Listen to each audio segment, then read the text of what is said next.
Hello and welcome to Meadow Bakery. In this video, I'm going to show you how I toast my sourdough bread straight from frozen. So this is bread I baked a few days ago, and I cut it into slices and froze it.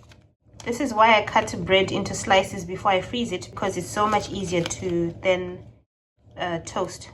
So you can hear that it's very hard. You see, it's very hard. You can't even squish it. So I just take it out of my freezer bag and then put it in my toaster. Get another one. Just put it in the toaster.